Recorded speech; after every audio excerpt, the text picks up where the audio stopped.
هنا صوت المنتدى.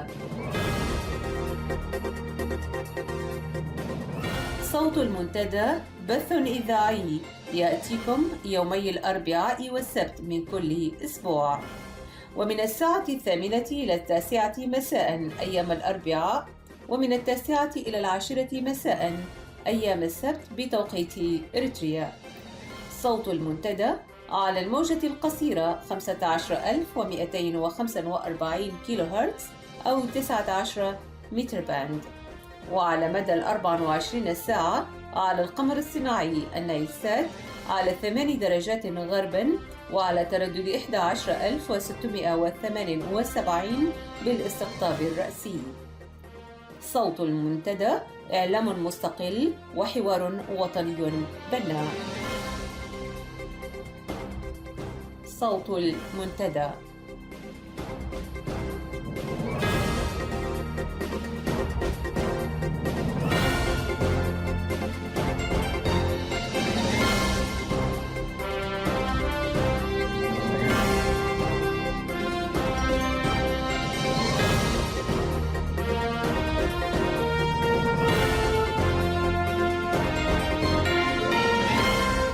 مستمعي ومستمعات صوت المنتدى، السلام عليكم ورحمة الله.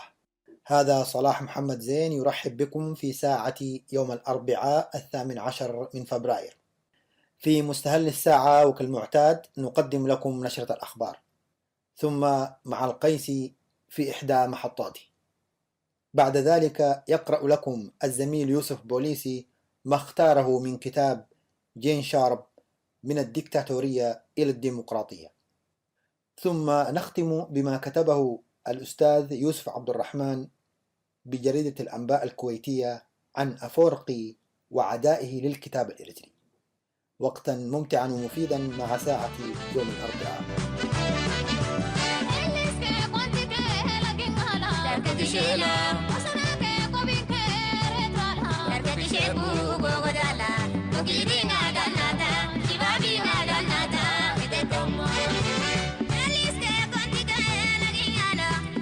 Kishela asana ke kabinke retrala kishebu gogodala mukidi ngada nada kibabi ngada nada tetama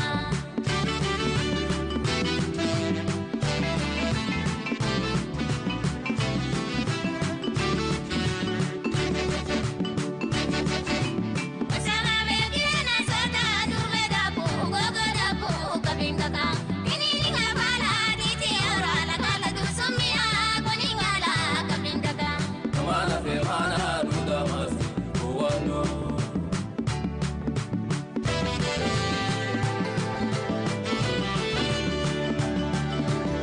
umme feda da gu feda kande feda sama feda laga koningala wasa sabdu gilda bu laga soginga bu kapokema darka jae majingala utafinga sermende kusodinga borta shukende kalegasha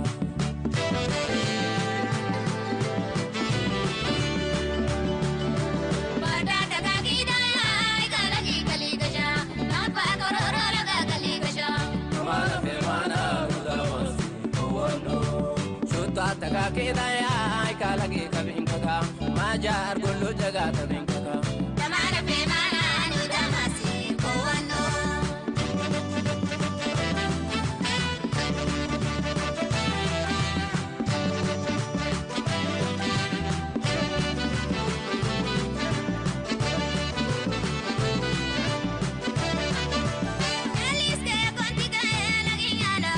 Kishela asana ke kabinke retrala kishebu gogodala mukidi ngada nada kibabi ngada nada tetama eliske kontike lagingala kishela asana ke kabinke retrala kishebu gogodala mukidi ngada nada kibabi ngada nada tetama.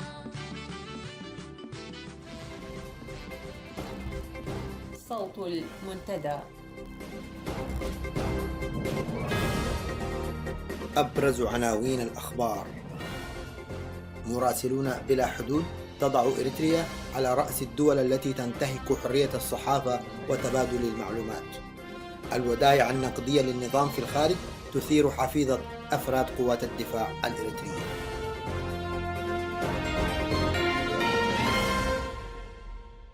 تفاصيل النشرة. أصدرت منظمة مراسلون بلا حدود يوم الخميس الماضي تقريرها السنوي الذي وضع إريتريا على رأس الأنظمة التي تحجر على حرية تداول المعلومة بين الناس وتكميم الأفواه، وتقوم بعمليات تعسفية وقمعية ضد الصحفيين والحريات العامة.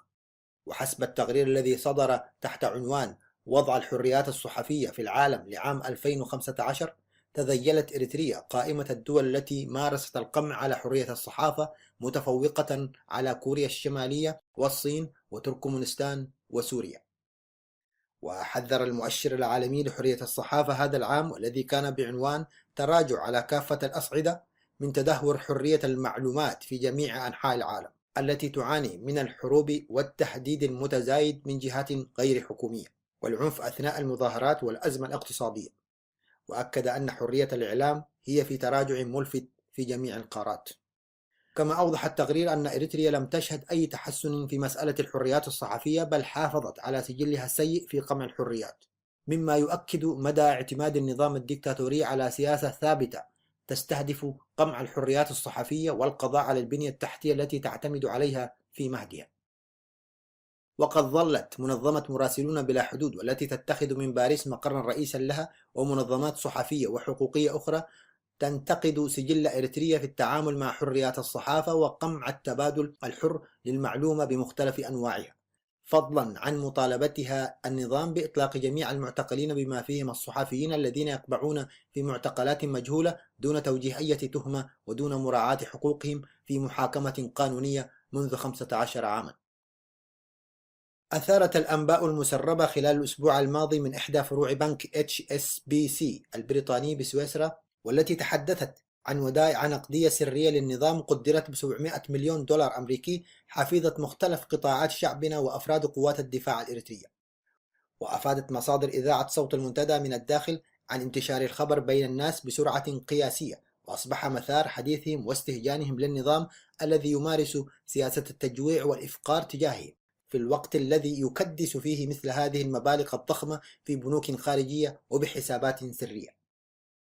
وأضافت المصادر بأن المواطنين بدأوا يتساءلون في جلساتهم عن حجم المبالغ التي يمكن أن يكون قد أودعها النظام في البنوك العالمية الأخرى، ولم يخفوا امتعاضهم وغضبهم من هذا النظام الذي يسرق خيرات البلاد ويهرب أموال الشعب وينهبها دون رادع قانوني أو وازع أخلاقي. وعبروا عن استهجانهم من تشدق الطاغية إسياس أفورقي في إحدى مقابلاته الصحفية، حينما أطلق كذبته الكبرى بقوله إن راتبي الشهري لا يتعدى $130 أمريكي، في الوقت الذي كان فيه بمعية زمرته الانتفاعية يفتح في حسابات خاصة في البنوك الأجنبية.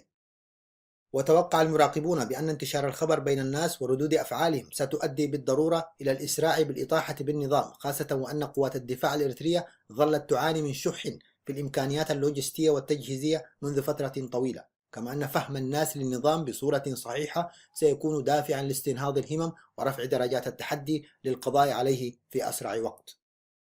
وكانت وثائق سرية مسربة من بنك HSBC أظهرت أن إريتريا احتلت المرتبة 53 من أصل 200 دولة لديها مبالغ بالدولار في حسابات سرية.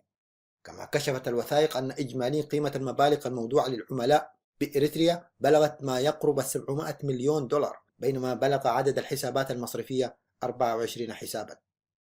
وتظهر الملفات السرية جزءا بسيطا من تعاملات فائقة السرية تثبت تورط المصرف في عمليات غسيل أموال، وتكشف فضائحه في مساعدة عملائه بالتهرب عن دفع مستحقاتهم الضريبية عبر إنشاء حسابات سرية لهم. كما تظهر أيضا استفادة المصرف من تعاملاته مع تجار الأسلحة الذين قاموا بقتل الأطفال في إفريقيا، وكونه خزينة آمنة للحكام المستبدين لدول العالم الثالث ولتجار الماس المرتبطين بتمويل الحروب الأهلية. انطلاقا من القلق الذي سببه له التصريح المشترك الذي أصدره الرئيس الجيبوتي إسماعيل عمر جيلي ورئيس الوزراء الإثيوبي هايلي ماريام دسالين في بحر الأسبوع الماضي، حاول نظام الطاقية إسياس التقليل من واقع هذا التصريح من خلال ردود فعل أفسحت عن قلقه من محتوى التصريح. وعبر مراقبون للشأن الإريتري عن دهشتهم لتصريحات النظام التي جاءت ردا على هذا التصريح، وذلك ليس لأن إريتريا لا تملك حق الرد، ولكن لأنها المرة الأولى التي يقوم بها النظام بإصدارها، على عكس ما كان يقوم به في السابق من تجاهل ومحاولة التكتم على ردود فعله في كثير من الأحيان.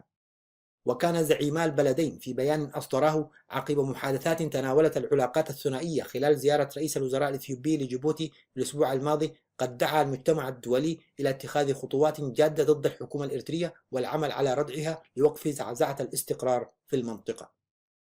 ومن المعروف أن نظام أسمر ساهم كثيرا في تعكير علاقات بلادنا مع دول الجوار نتيجة لسياسات خاطئة ومدمرة في تعامله مع قضايا المنطقة وشنه للحروب العبثية مع أكثر من دولة في فترات متلاحقة، وإيوائه لعناصر إرهابية مناهضة للأمن والسلم الدولي، واحتضانه للحركات المسلحة المعارضة لأغلب أنظمة دول الجوار. اتهمت العديد من المنظمات الإنسانية الدولية الدول الأوروبية بالمسؤولية المباشرة لموت المئات من المهاجرين خلال هذا الأسبوع، وذلك لتقليصها لنظام الحماية والإنقاذ في البحر الأبيض المتوسط في الآونة الأخيرة لمستويات أدنى، موضحة في نفس الوقت أن عدم تدخل الأمم المتحدة بشكل مباشر في حماية المهاجرين سيؤدي إلى تفاقم المشكل في المستقبل القريب وستكون لها عواقب وخيمة. وانتقدت هذه الجهات الاتحاد الأوروبي لتقاعسه في تقديم المساعدات اللازمة لإنقاذ الضحايا الذين تجاوز عددهم أكثر من 200 ضحية لا تعرف جنسياتهم وهوياتهم حتى لحظة تحرير هذا الخبر، وفي بطء تحركه لانتشال جثثهم من البحر. ويذكر أن عدد ضحايا الغرق من المهاجرين في عرض المتوسط تزايد بشكل ملحوظ عقب توقيف السلطات الإيطالية لعمليات الإنقاذ التي كانت تقوم بها وحدة بحرنا في نهاية العام الماضي، وكانت هذه الوحدة تقوم بعمليات الإنقاذ في مساحات واسعة من عرض البحر الأبيض المتوسط بميزانية تجاوزت 140 مليون يورو، وشملت عملياتها الحدود البحرية لدول شمال إفريقيا، إلا أن الوحدة التي خصصها الاتحاد الأوروبي والتي أطلق عليها اسم فورتكس في الوقت الحاضر انحصرت عملياتها في مساحات ضيقة لا تتجاوز الحدود المائية لدول الاتحاد الأوروبي بميزانية لا تتعدى 35 مليون يورو فقط، مما أدى ذلك لتعرض المئات من المهاجرين لحوادث الغرق نتيجة لسوء الأحوال الجوية وعدم كفاءة المراكب التي يستغلونها في رحلتهم نحو الشمال الأوروبي. ويذهب العديد من المراقبين إلى اتهام الاتحاد الأوروبي بالتنصل عن مسؤولياته الإنسانية، معتبرين إن محاولة حصر الأسباب التي تدفع هؤلاء اللاجئين للنزوح إلى أوروبا في المشاكل الاقتصادية فقط، وتهربه من الاعتراف بالمشاكل الأمنية والسياسية التي تواجه العديد منهم في بلدانهم الأصلية، بأنها خطوات تناقض مبادئ الاتحاد ودوله في التعامل مع المسائل الإنسانية ومناهضة التسلط السياسي الذي تعيشه شعوب العديد من الدول التي ترزح تحت الأنظمة الدكتاتورية المستبدة. انتهت النشرة.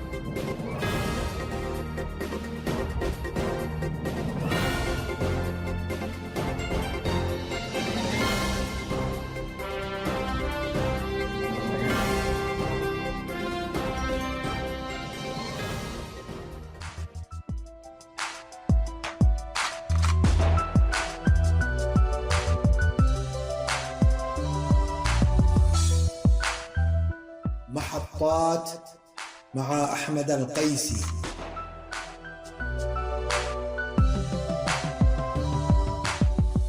محطات برنامج يقف على أهم الأحداث التاريخية والآنية.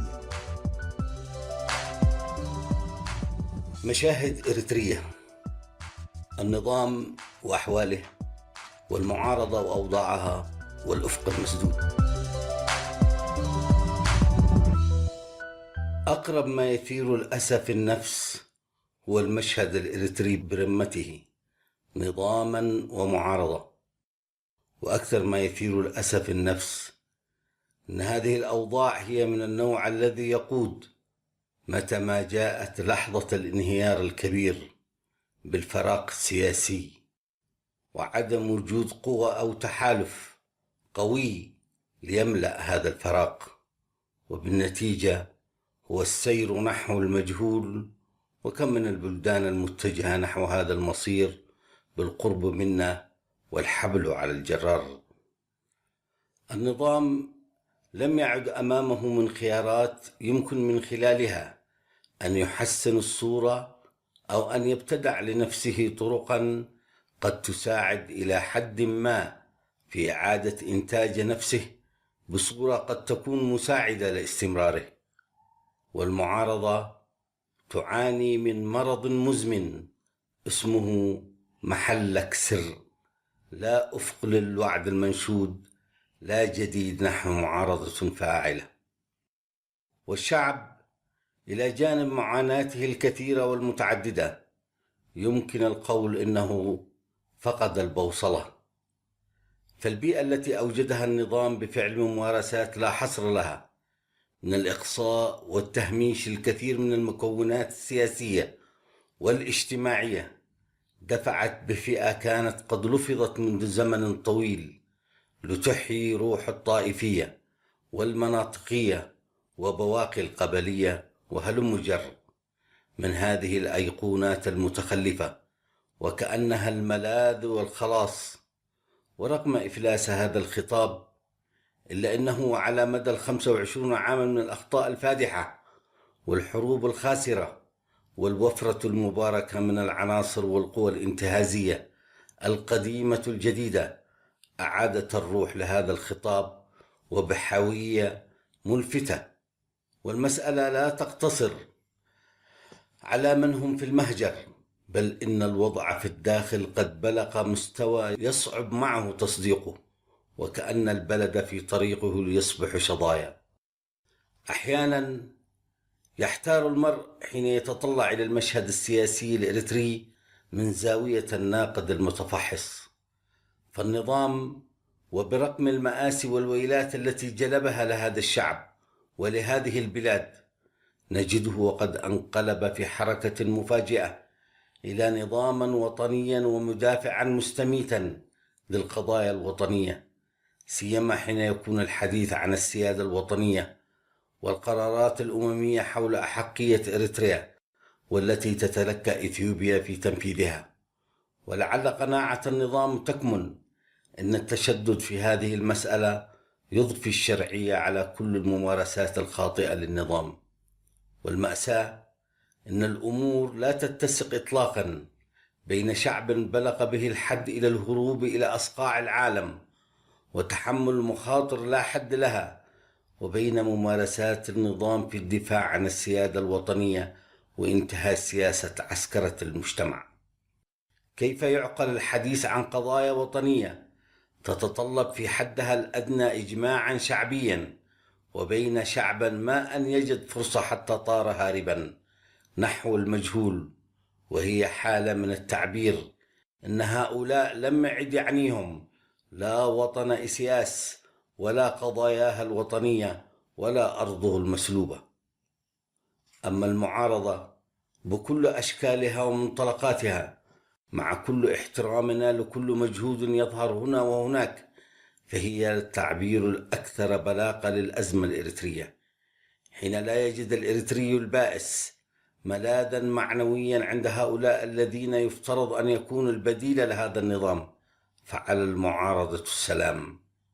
إن المعارضة الإريترية يجب أن تنظر إلى أحوالها وتعالج أمورها وتبتكر لنفسها طرقا ووسائل لتوحيد شتاتها وخطابها السياسي، بدلا من أن تتحفنا باكتشافاتها الفذة بديكتاتورية النظام وطائفيته.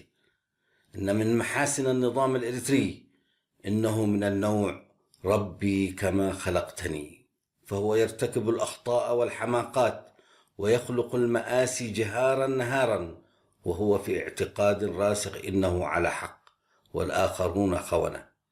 ولعل ما قام به أخيرا من إجراءات بحق المسنين الذين فرض عليهم حمل السلاح والقيام بحراسة المدن والمؤسسات الحكومية والمنشآت بضرورة الحصول على التدريب العسكري ومن ثم الالتحاق بوحدات الجيش، مما دفع بهؤلاء بالتمرد والرفض، مع أن جميع هؤلاء يصعب عليهم السير بشكل متكرر بين مقرات أعمالهم ومنازلهم، ناهيك عن تدريب عسكري عنيف. ولعل أجمل ما في الموضوع إن النظام لم ينسى أن يذكرهم بضرورة جلب مصاريفهم معهم. هذه تصرفات النظام، إنه يفعل ما لم يفعله هتلر في أيامه الأخيرة حين قام بتجنيد المسنين بعد أن تكررت هزائمه، فهو في أحسن الأحوال تحمل مسؤولية رعاياتهم. أما نظامنا فلا خجل ولا عقل، في حين اشتدت مقاومة هؤلاء لقراره تراجع وبسرعة حتى لا تكون شرارة تشعل المنزل كله، القابل أصلا للاشتعال أي لحظة. ولعل أحد نوابق النظام قد أقنع الدكتاتور أنه يمكن أن يكسب المعركة في حربه القادمة بدون إشراك هؤلاء العجائز، ولذا فالنظام ليس بحاجة للتعرية، فقد ولد عاريا وسيموت عاريا. أما أحوال معارضتنا وبتوجهاتها المتنوعة ليست أحسن حالا من النظام نفسه. أحيانا يحار الشخص في تشخيص ماذا تريد. صحيح أن معظم الذين يتصدرون مشهد وقيادة تنظيمات المعارضة قد جاءوا من تجارب قديمة، يحملون هموم وعقد هذه التجارب، وهم لا يبخلون في إسقاط هذه الأمور على الحالة الراهنة، بل إن معظم الأحكام التي تحكم مواقفهم تكون بشكل أو بآخر تحت تأثير هذه العوامل إلى جانب عوامل أخرى مستجدة. أحيانا يخيل للمرء إن القصور السياسي في وعي هذه المعارضات سببا رئيسيا في هذه الملهى التي نعيشها. وحين تنظر إلى الإنجازات التي تحققها بعض المنظمات الحقوقية والمدنية المحسوبة على المعارضة تشعر بالفخر ومن الإمكانيات والطاقات الكامنة. هذه الإمكانات متى ما توحدت سوف تصنع معجزة، ليس في إسقاط النظام فحسب، بل أيضا في سياقة مستقبل هذا الشعب بعد هذا العناء الطويل. لكن الأمر كله مرهون بالإطار السياسي الجامع والمحدد سياسيا والمتفق عليه بعقد اجتماعي لا ينفصل، عنوانه الأساسي إسقاط النظام وبناء الدولة المدنية الديمقراطية والمواطنة المتساوية واحترام الخصوصيات الثقافية لكل المجموعات العرقية والدينية. هل هذه المطالب تمثل مشكلة نحو إجماع هذه المعارضة؟ من البديهي أن هذه العناوين الكبيرة تحمل من التفاصيل الكثير من المسائل الخلافية، ولكن أليس ثراء التجربة الإريترية أبان الكفاح المسلح كفيل بإنارة الطريق لتجاوز هذه المعضلة؟ إنه لمن المخزي والعار الذي لا يمكن تحمله أن تجد تجمعات هنا وهناك تلجأ إلى كل الوسائل المتخلفة في الواقع الاجتماعي، لا أدري في تأكيد ماذا، وطن في طريقه إلى الضياع، وجماعات قبلية ومناطقية ودينية تجاهر بحثا عن دور، وشعب يسحق. أي مهزلة هذه! لم يعد أمام الإريتريون لا الوقت ولا الزمن للاستمرار في هذا العبث. أما أن نكون أو لا نكون، ودعوا الشعب يقرر، وتحديدا الشعب في الداخل. وللحديث بقية حول الدور الإثيوبي والفراق السياسي المحتمل والثمن الباهظ. أحمد القيسي.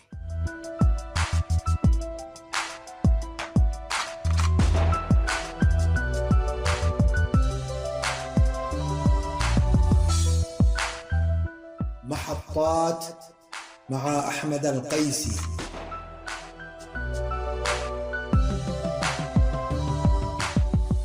محطات برنامج يقف على أهم الأحداث التاريخية والآنية.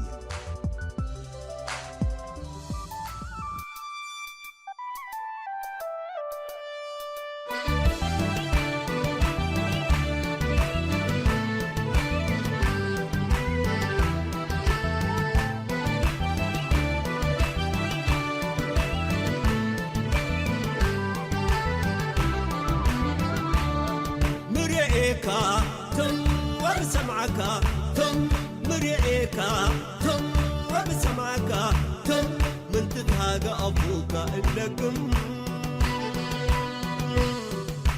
تم تم زمن أكوي علينا وفتح أنا بوحكم وعبايت اللي يهو تتأزم، وعبايت اللي يهو تتأزم.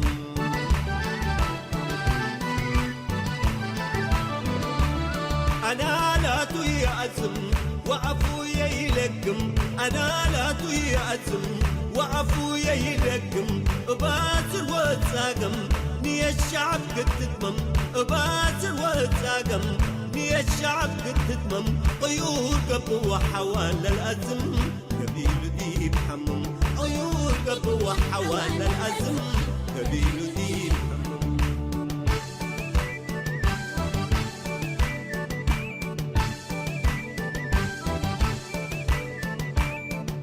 حرب دي الحرب كفينا كفينا ينقب تجارب الحرب دي الحرب كفينا كفينا ينقب تجارب زلم دي زلم كفينا كفينا ينبر دي بحلم شوفوا لك بالكراسي والدلاق الكرسي حلم شوفوا لك الكراسي والدلاق الكرسي حلم سميتوا انكري قبيلنا لزلم اريتريا لتلم سميتوا انكري قبيلنا لزلم اريتريا لتلم.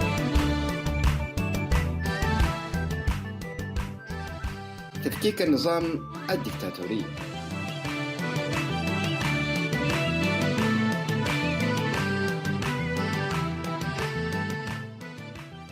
يعزز التأثير المتراكم الناتج عن حملات تحدي سياسي ناجح منفذ بطريقة جيدة المقاومة، وينشئ ويوسع مجالات في المجتمع تواجه الدكتاتورية فيها حدود على سيطرتها الفعالة. توفر هذه الحملات أيضا خبرة هامة في كيفية رفض التعاون وكيفية تقديم التحدي السياسي، وتكون هذه الخبرة بالغة الفائدة عندما يحين وقت اللا تعاون والتحدي على مستوى جماهيري. وكما هو معروف إن الطاعة والتعاون والاستسلام أمور حيوية إذا أراد الحكام الدكتاتوريون أن يكونوا أقوياء، فبدون الحصول على مصادر القوة السياسية تضعف قوة الحكام الدكتاتوريون ومن ثم تنهار.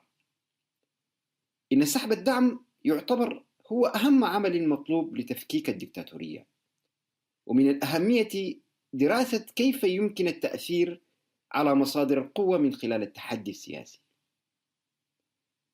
تعتبر أعمال الرفض الرمزية والتحدي من ضمن الأساليب المتوفرة التي تقوض سلطة النظام الحاكم الأخلاقية والسياسية، وبالتالي شرعية النظام الحاكم، حيث يستمد هذا النظام قوته وسلطته من الطاعة والتعاون الذي يحصل عليه. نعبر عن الرفض الأخلاقي للحكم الدكتاتوري من خلال العمل الذي يهدد وجود الدكتاتورية بشكل خطير، ويلزم سحب التعاون والطاعة في قطع مصادر قوة النظام الحاكم الأخرى. يتمثل مصدر القوة الثاني الهام في المصادر البشرية، أي عدد وأهمية الأشخاص والمجموعات التي تطيع وتتعاون مع أو تساند الحكام. وعندما ينفذ اللا تعاون بواسطة قطاعات كبيرة من السكان، فإن هذا يشكل خطرا كبيرا على النظام الحاكم. فمثلا إذا توقف موظفي الحكومة عن العمل بفاعليتهم المعتادة، أو حتى إذا بقوا في بيوتهم، فإن هذا يؤثر بشكل واضح بالأجهزة الإدارية بشكل خطير.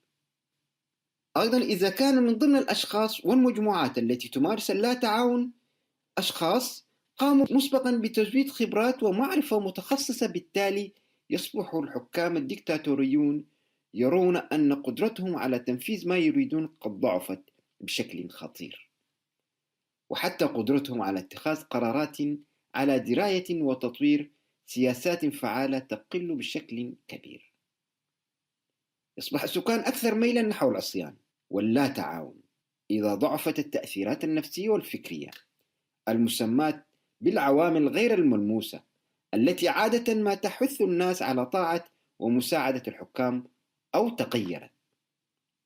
يؤثر حصول الحكام الدكتاتوريون على مصادر مادية بشكل مباشر على قوتهم، وعند سيطرة القوى الديمقراطية على المصادر المالية والنظام الاقتصادي والأملاك والمصادر الطبيعية والمواصلات ووسائل الاتصالات، يصبح مصدر كبير من مصادر قوة الحكام الدكتاتوريين عرضة للزوال. أضف إلى ذلك إن الإضراب والمقاطعة وزيادة الاستقلالية والسيطرة على الإعلام والمواصلات تضعف النظام الحاكم. وكما ذكرنا مسبقا، فإن إمكانية الحكام الدكتاتوريون على التهديد وتنفيذ العقوبات ضد أجزاء مهتاجة وعاصية وغير متعاونة هو المصدر المركزي لقوة الحكام الدكتاتوريين. يمكن إضعاف مصدر القوة هذا بطريقتين: الأولى، تتغلظ فعالية العقوبات المتوفرة بشكل كبير إذا كان المواطنون مستعدون كما هو الحال في الحرب للمخاطرة بنتائج خطيرة كثمن للتحدي، أي أن الاضطهاد الذي يمارسه الحكام الدكتاتوريون لا يضمن الطاعة المطلوبة. الثاني، إذا قامت الشرطة والقوات العسكرية بسحب ولائها، سواء كان السحب هذا الولاء فرديا أو جماعيا، أو عند قيامهم بتجنب أو رفض مباشر لأوامر الاعتقال أو الضرب أو إطلاق النار على المقاومين. وإذا أصبح الحكام الدكتاتوريين غير قادرين على الاعتماد على الشرطة والقوات العسكرية لتنفيذ القمع، تتهدد الدكتاتورية بشكل خطير. باختصار، يتطلب نجاح العمل ضد دكتاتورية متجذرة تقليص أو إزالة مصادر قوة النظام الحاكم من خلال اللا تعاون والتحدي، فبدون التزود المستمر بالمصادر الضرورية للقوة تضعف الدكتاتورية ومن ثم تنهار. لذلك فإن التخطيط الاستراتيجي الماهر للتحدي السياسي ضد أنظمة الحكم الدكتاتورية يتطلب استهداف أهم مصادر قوة الحكام الدكتاتوريين. تصعيد الحرية. يزداد نمو المؤسسات الاجتماعية والاقتصادية والثقافية والسياسية والمؤسسات السياسية في فضاء الديمقراطية في المجتمع، وتتغلظ سيطرة الأنظمة الدكتاتورية من خلال التحدي السياسي أثناء مرحلة المقاومة المختارة. وعندما تصبح المؤسسات المدنية للمجتمع أقوى بالمقارنة مع الدكتاتورية، ينشغل المواطنون في بناء المجتمع المستقل خارج نطاق سيطرة الحكام الدكتاتوريين، ويمكن تنفيذ اللا تعاون للدفاع عن الفضاء الديمقراطي المكتسب في حال تدخل الدكتاتورية لوقت تصعيد الحرية وتواجه الدكتاتورية بجبهة أخرى من النضال. يقود هذا العمل المشترك بين المقاومة بين المؤسسات إلى حرية حقيقية، مما يجعل من انهيار الدكتاتورية ومن بناء النظام الديمقراطي الرسمي أمر لا يمكن تجنبه، لأن موازين القوى في المجتمع قد تغيرت كليا. شعبنا اتبكس حق ولا يزن، حق بعدك الابليس ودينا وتفادوا، فتحني دو عدالة من نحن بنتعلم،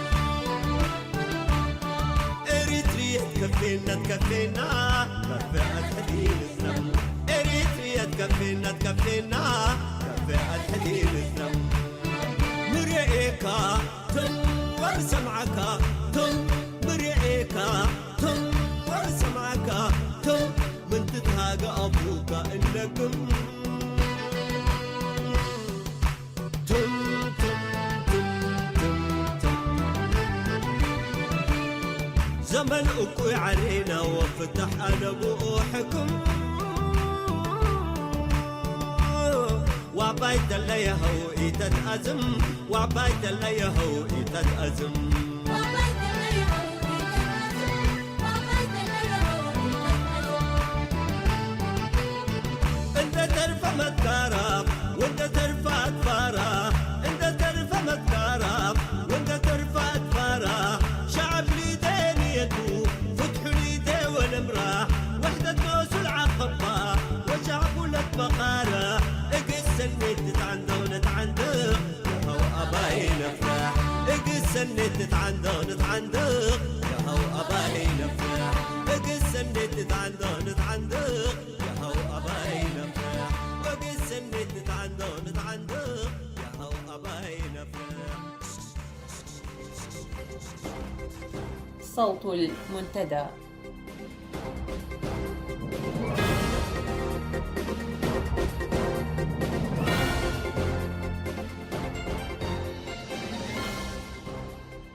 فيما يلي أقرأ لكم مقالا مطولا كتبه الأستاذ يوسف عبد الرحمن، وهو معلم ومربي من دولة الكويت الشقيقة، وصديق محب للشعب الإريتري منذ أيام الكفاح المسلح لتحرير إريتريا من المحتلين.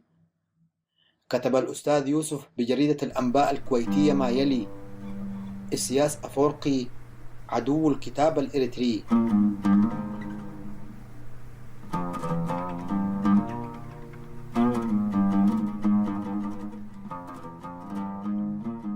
أيها الإريتريون في الداخل، أيها الإريتريون في الخارج والمهجر والشتات، مسلمين ومسيحيين، يا أحفاد ونسل الأبطال حامد إدريس عواتي ولد أب ولد مريم وإبراهيم سلطان وكل الأبطال من كواكب المجد والشهداء الذين نحسبهم عند ربهم يرزقون، إلى كل الشباب الإريتري في وسائط التواصل الاجتماعي وأنتم تقودون حراككم السياسي ضد النظام في أسمرة وبقية المدن والقرى، إلى الآباء والأمهات في إريتريا والخارج وأنتم توجهون الأجيال نحو إريتريا الحرة، وإلى كل المناضلين الشرفاء البواسل في كل مدن وقرى إريتريا المسجونة. قرب يوم الفرج والنصر وأحسبها بإذن الله فرجت. وإلى كل الأماجد من الإريتريين الثوار المناضلين في مشارق الأرض ومغاربها، وأنتم اليوم تقودون الركب وتمتطون سحوة المجد نحو إريتريا المحررة. وإلى كل الكتاب والمؤرخين الأحرار الذين يوثقون تاريخ إريتريا، أكتب إليكم هذا التقرير التنويري التوثيقي وعنوانه: لماذا يكره الرئيس إسياس أفورقي الكتاب وأصحابه ودور نشره ومقتنيه؟ ولماذا عدوه اللدود الكتاب الإريتري ومن يقوم به ويشرف عليه ويوزعه؟ كما أنه يكره كرها شديدا الإعلام الموازي للكتاب من مجلات وإصدارات إعلامية تكتب في الشأن الإريتري بحيادية وشفافية، لأنه يدرك أن الإريتري بطبعه يحب الثقافة وحركة المطبوعات الشاملة، لذا حرم دخول الإعلام الإلكتروني وحاربه بكل الوسائل. أسئلة جديرة بالإجابة، وسأحاول بما لي من علاقة قديمة بهذه القضية أن أجيب عن هذه التساؤلات الصعبة كي تعرف الأجيال الإريترية الناشئة ومن ورائها الشعب الإريتري الحبيب أسباب كره هذا الرئيس لتاريخ بلده. ولما كل هذا الكره للكتاب الإريتري الذي يسجل المعلومات؟ ولماذا حارب أفورقي الكتاب الإريتري طوال حياته وتحديدا الثقافة العربية والإسلامية؟ ولماذا لم يكرم أحدا من الكتاب والمؤلفين المستقلين الشرفاء طوال حياته؟ ولماذا لا نرى في إريتريا معارض للكتاب الإريتري ولا تشارك أسمرة في المعارض الخارجية؟ ولماذا يفخر بأي كتاب ما عدا ما يخص الشأن الإريتري، خاصة التوثيق التاريخي لمراحل النشأة والتاريخ عبر الزمان؟ لكل هذه التساؤلات أكتب هذا التقرير خدمة للحقيقة وللأجيال الإريترية التي تعشق الكتاب وتجد فيه تاريخها المجيد، وكي تطلع الأجيال الإريترية الجديدة على المكتبة الإريترية التي يكرهها فخامة الرئيس، وتعتبر قصة في حلقه تشغل باله ليلا ونهارا، لأنه يخاف من آثار ونتائج أي كتاب يصدر عن إريتريا للأسف.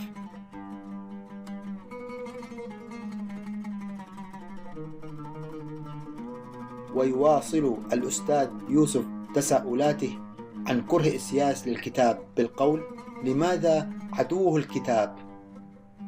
هو يعرف أن الكتاب خالد بوجوده، ومثلما هناك كتاب يزيفون الحقائق ويكتبونها على هواه، يعلم علم اليقين أن هناك أحرارا شرفاء يكتبون التاريخ الإريتري بكل صدق وشفافية، لأنهم يعتقدون صادقين بأن إنتاجهم الأدبي والتوثيقي عن بلدهم إريتريا هو الباقي، وهو الشهادة الحية التي ترصد الحقيقة وتسجلها في بطون الكتب، عارضة كل شيء من المعلومات الخاصة بالصراع السياسي في إريتريا وكفاحها من أجل استقلالها الوطني وتحررها حاليا من الدكتاتورية إسياس أفورقي وزمرته الحاكمة التي حولت إريتريا إلى سجن كبير ومعتقلات للأحرار.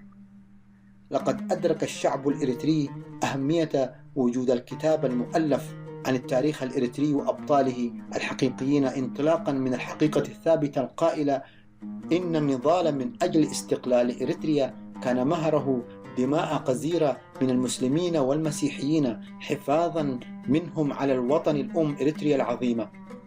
فتحية لكل من قدم قطرة دم كي تتحرر إريتريا من الاستعمار الإثيوبي وحاليا من الطغمة الحاكمة المسيطرة على مقاليد الحكم.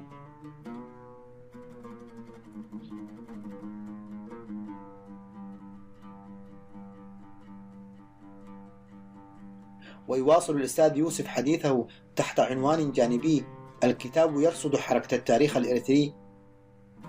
الإثيوبيون حاولوا قدر جهدهم طمس الحقائق، لكنهم ما علموا أن التاريخ يكتبه المنتصرون والأبطال، وقد ذهب السدى كل محاولاتهم لتزوير التاريخ وربطه بمنظومة الأساطير التاريخية التي بنى عليها حكام إثيوبيا تاريخ دولتهم التوسعية الحديثة. وهذه حجتهم وتبريراتهم للاستيلاء على إريتريا وفق مزاعم خرافية كما فعل العراق مع الكويت، وهو الابتلاع. لقد قدمت إريتريا من الرجال الأطهار الذين خاضوا حروبا لنصف قرن مضت كي تتحرر إريتريا، الذين أثبتوا أن دولة الباطل ساعة وأن دولة الحق إلى قيام الساعة. فكان تحرير إريتريا ولكنه تحرير منقوص، حيث استولى عليها نظام همه الأول طمس هذا التاريخ العربي الإسلامي المشرف من كتب ومجلات وإعلام مرئي ومسموع. ونعترف بأنه غاب التاريخ الإريتري، نعم لفترة، ولكن أؤكد أن إريتريا عائدة بقوة لأنها بوابة الدخول لأفريقيا بعد أن يتحرر الشعب الإريتري.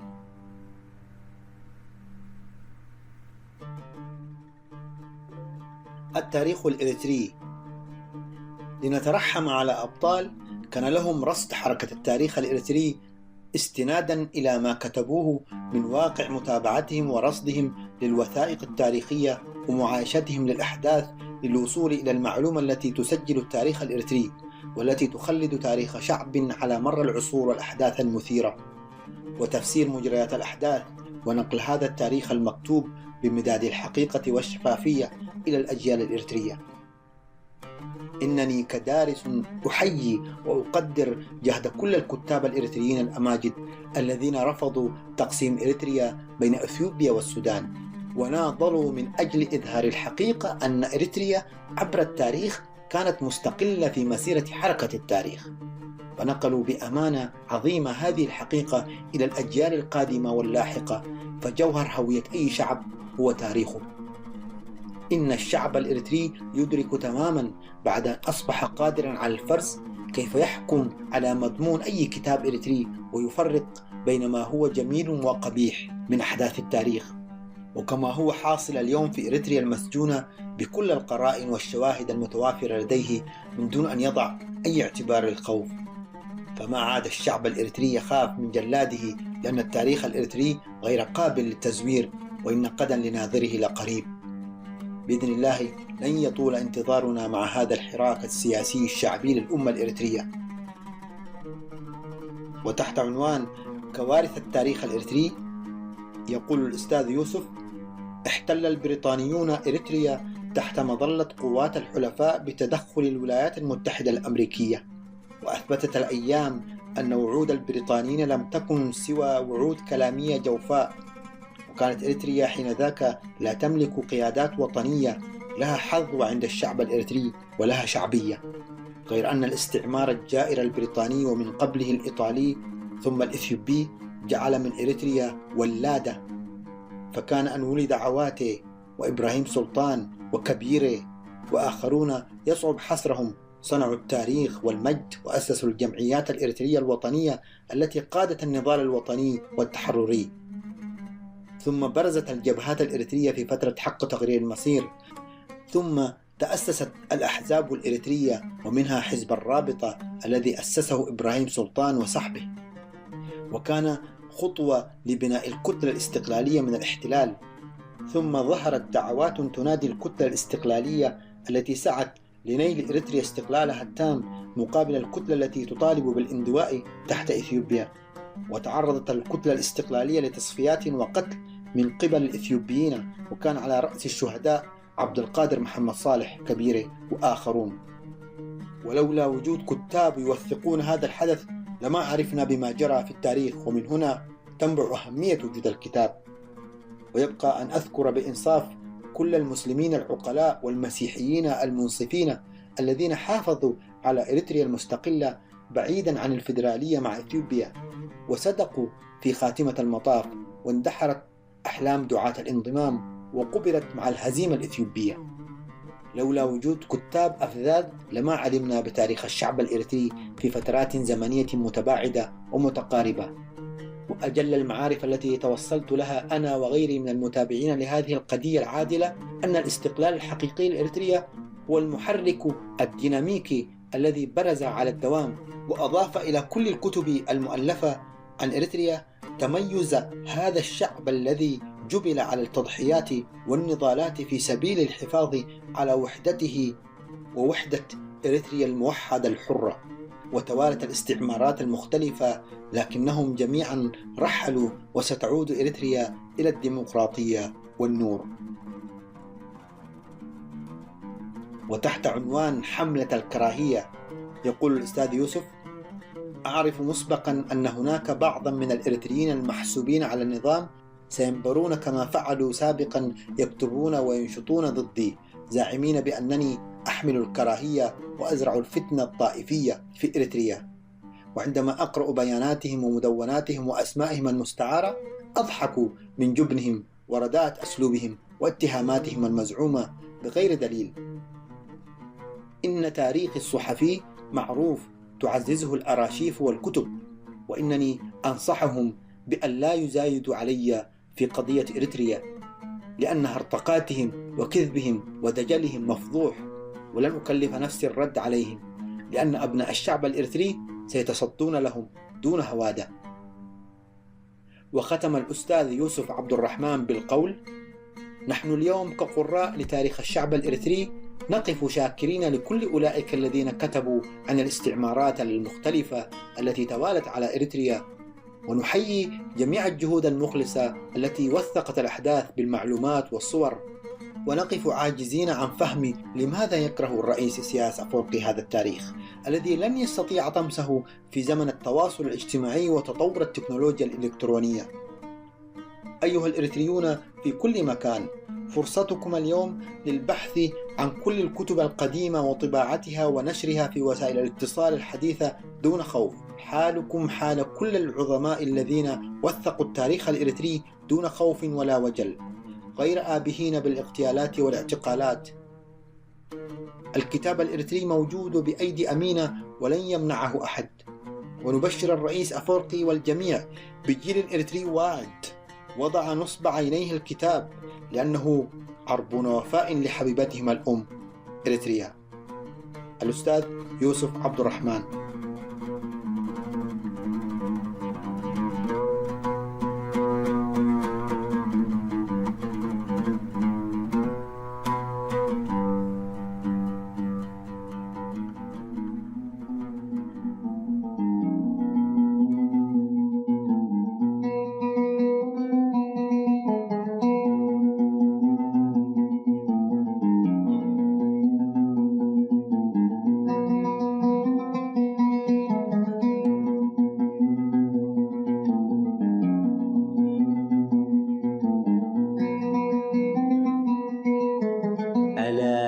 الظالم المستبد حبيب الظلام عدو الحياة.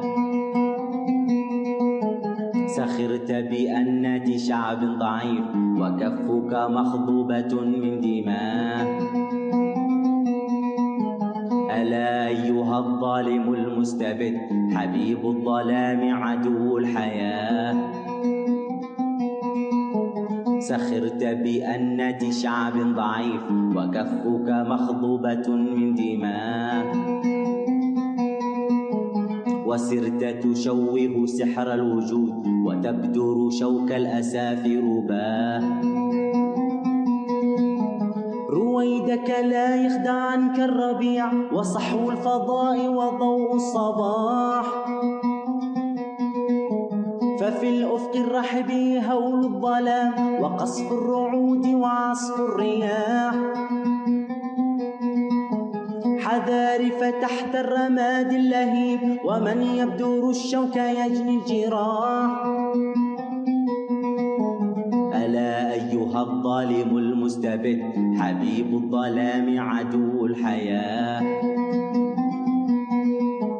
سخرت بأنة شعب ضعيف وكفك مخضوبة من دماء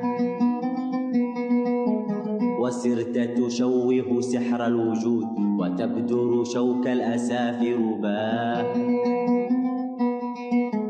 رويدك لا يخدعنك الربيع وصحو الفضاء وضوء الصباح ففي الأفق الرحب هول الظلام وقصف الرعود وعصف الرياح حذار فتحت الرماد اللهيب ومن يبدر الشوك يجني الجراح صوت المنتدى. أبرز عناوين الأخبار: مراسلون بلا حدود تضع إريتريا على رأس الدول التي تنتهك حرية الصحافة وتبادل المعلومات. الودائع النقدية للنظام في الخارج تثير حفيظة أفراد قوات الدفاع الإريترية.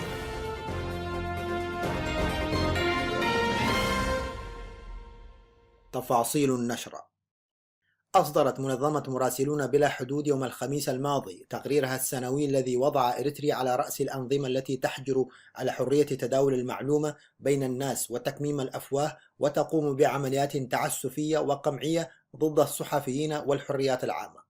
وحسب التقرير الذي صدر تحت عنوان وضع الحريات الصحفية في العالم لعام 2015، تذيلت إريتريا قائمة الدول التي مارست القمع على حرية الصحافة، متفوقة على كوريا الشمالية والصين وتركمانستان وسوريا. وحذر المؤشر العالمي لحرية الصحافة هذا العام، والذي كان بعنوان تراجع على كافة الأصعدة، من تدهور حرية المعلومات في جميع أنحاء العالم التي تعاني من الحروب والتهديد المتزايد من جهات غير حكومية والعنف أثناء المظاهرات والأزمة الاقتصادية. وأكد أن حرية الإعلام هي في تراجع ملفت في جميع القارات. كما أوضح التقرير أن إريتريا لم تشهد أي تحسن في مسألة الحريات الصحفية، بل حافظت على سجلها السيء في قمع الحريات، مما يؤكد مدى اعتماد النظام الديكتاتوري على سياسة ثابتة تستهدف قمع الحريات الصحفية والقضاء على البنية التحتية التي تعتمد عليها في مهدها. وقد ظلت منظمة مراسلون بلا حدود، والتي تتخذ من باريس مقرا رئيسا لها، ومنظمات صحفية وحقوقية أخرى تنتقد سجل إريتريا في التعامل مع حريات الصحافة وقمع التبادل الحر للمعلومة بمختلف أنواعها، فضلا عن مطالبتها النظام بإطلاق جميع المعتقلين بما فيهم الصحفيين الذين يقبعون في معتقلات مجهولة دون توجيه أي تهمة ودون مراعاة حقوقهم في محاكمة قانونية منذ 15 عاما. أثارت الأنباء المسربة خلال الأسبوع الماضي من إحدى فروع بنك HSBC البريطاني بسويسرا، والتي تحدثت عن ودائع نقدية سرية للنظام قدرت ب$700 مليون أمريكي، حفيظة مختلف قطاعات شعبنا وأفراد قوات الدفاع الإريترية. وأفادت مصادر إذاعة صوت المنتدى من الداخل عن انتشار الخبر بين الناس بسرعة قياسية، وأصبح مثار حديثهم واستهجانهم للنظام الذي يمارس سياسة التجويع والإفقار تجاههم، في الوقت الذي يكدس فيه مثل هذه المبالغ الضخمة في بنوك خارجية وبحسابات سرية. وأضافت المصادر بأن المواطنين بدأوا يتساءلون في جلساتهم عن حجم المبالغ التي يمكن أن يكون قد أودعها النظام في البنوك العالمية الأخرى، ولم يخفوا امتعاضهم وغضبهم من هذا النظام الذي يسرق خيرات البلاد ويهرب أموال الشعب وينهبها دون رادع قانوني أو وازع أخلاقي. وعبروا عن استهجانهم من تشدق الطاغية إسياس أفورقي في إحدى مقابلاته الصحفية حينما أطلق كذبته الكبرى بقوله إن راتبي الشهري لا يتعدى $130 أمريكي، في الوقت الذي كان فيه بمعية زمرته الانتفاعية يفتح في حسابات خاصة في البنوك الأجنبية. وتوقع المراقبون بأن انتشار الخبر بين الناس وردود أفعالهم ستؤدي بالضرورة إلى الإسراع بالإطاحة بالنظام، خاصة وأن قوات الدفاع الإريترية ظلت تعاني من شح في الإمكانيات اللوجستية والتجهيزية منذ فترة طويلة، كما أن فهم الناس للنظام بصورة صحيحة سيكون دافعا لاستنهاض الهمم ورفع درجات التحدي للقضاء عليه في أسرع وقت. وكانت وثائق سرية مسربة من بنك HSBC أظهرت أن إريتريا احتلت المرتبة 53 من أصل 200 دولة لديها مبالغ بالدولار في حسابات سرية. كما كشفت الوثائق أن إجمالي قيمة المبالغ المودوعة للعملاء بإريتريا بلغت ما يقرب 700 مليون دولار، بينما بلغ عدد الحسابات المصرفية 24 حسابا. وتظهر الملفات السرية جزءا بسيطا من تعاملات فائقة سرية تثبت تورط المصرف في عمليات غسيل أموال، وتكشف فضائحه في مساعدة عملائه بالتهرب عن دفع مستحقاتهم الضريبية عبر إنشاء حسابات سرية لهم. كما تظهر أيضا استفادة المصرف من تعاملاته مع تجار الأسلحة الذين قاموا بقتل الأطفال في إفريقيا، وكونه خزينة آمنة للحكام المستبدين لدول العالم الثالث ولتجار الماس المرتبطين بتمويل الحروب الأهلية. انطلاقا من القلق الذي سببه له التصريح المشترك الذي أصدره الرئيس الجيبوتي إسماعيل عمر جيلي ورئيس الوزراء الإثيوبي هايلي ماريام دسالين في بحر الأسبوع الماضي، حاول نظام الطاقية السياسي التقليل من واقع هذا التصريح من خلال ردود فعل أفسحت عن قلقه من محتوى التصريح. وعبر مراقبون للشأن الإريتري عن دهشتهم لتصريحات النظام التي جاءت ردا على هذا التصريح، وذلك ليس لأن إريتريا لا تملك حق الرد، ولكن لأنها المرة الأولى التي يقوم بها النظام بإصدارها، على عكس ما كان يقوم به في السابق من تجاهل محاولة التكتم على ردود فعله في كثير من الأحيان. وكان زعيما البلدين في بيان أصدره عقب محادثات تناولت العلاقات الثنائية خلال زيارة رئيس الوزراء الإثيوبي لجيبوتي الأسبوع الماضي، قد دعا المجتمع الدولي إلى اتخاذ خطوات جادة ضد الحكومة الإريترية والعمل على ردعها لوقف زعزعة الاستقرار في المنطقة. ومن المعروف أن نظام أسمر ساهم كثيرا في تعكير علاقات بلادنا مع دول الجوار نتيجة لسياسات خاطئة ومدمرة في تعامله مع قضايا المنطقة وشنه للحروب العبثية مع أكثر من دولة في فترات متلاحقة، وإيوائه لعناصر إرهابية مناهضة للأمن والسلم الدولي، واحتضانه للحركات المسلحة المعارضة لأغلب أنظمة دول الجوار. اتهمت العديد من المنظمات الإنسانية الدولية الدول الأوروبية بالمسؤولية المباشرة لموت المئات من المهاجرين خلال هذا الأسبوع، وذلك لتقليصها لنظام الحماية والإنقاذ في البحر الأبيض المتوسط في الآونة الأخيرة لمستويات أدنى، موضحة في نفس الوقت أن عدم تدخل الأمم المتحدة بشكل مباشر في حماية المهاجرين سيؤدي إلى تفاقم المشكل في المستقبل القريب وستكون لها عواقب وخيمة. وانتقدت هذه الجهات الاتحاد الأوروبي لتقاعسه في تقديم المساعدات اللازمة لإنقاذ الضحايا الذين تجاوز عددهم أكثر من 200 ضحية لا تعرف جنسياتهم وهوياتهم حتى لحظة تحرير هذا الخبر، وفي بطء تحركه لانتشال جثثهم من البحر. ويذكر أن عدد ضحايا الغرق من المهاجرين في عرض المتوسط تزايد بشكل ملحوظ عقب توقيف السلطات الإيطالية لعمليات الإنقاذ التي كانت تقوم بها وحدة بحرنا في نهاية العام الماضي.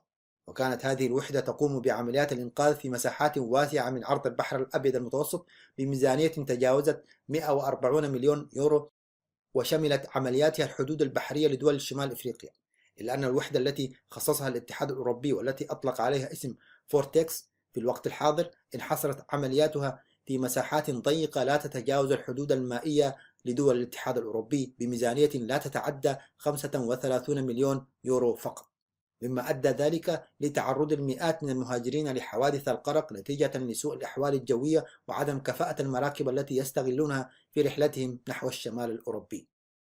ويذهب العديد من المراقبين إلى اتهام الاتحاد الأوروبي بالتنصل عن مسؤولياته الإنسانية، معتبرين إن محاولة حصر الأسباب التي تدفع هؤلاء اللاجئين للنزوح إلى أوروبا في المشاكل الاقتصادية فقط، وتهربهم من الاعتراف بالمشاكل الأمنية والسياسية التي تواجه العديد منهم في بلدانهم الأصلية، بأنها خطوات تناقض مبادئ الاتحاد ودوله في التعامل مع المسائل الإنسانية ومناهضة التسلط السياسي الذي تعيشه شعوب العديد من الدول التي ترزح تحت الأنظمة الدكتاتورية المستبدة.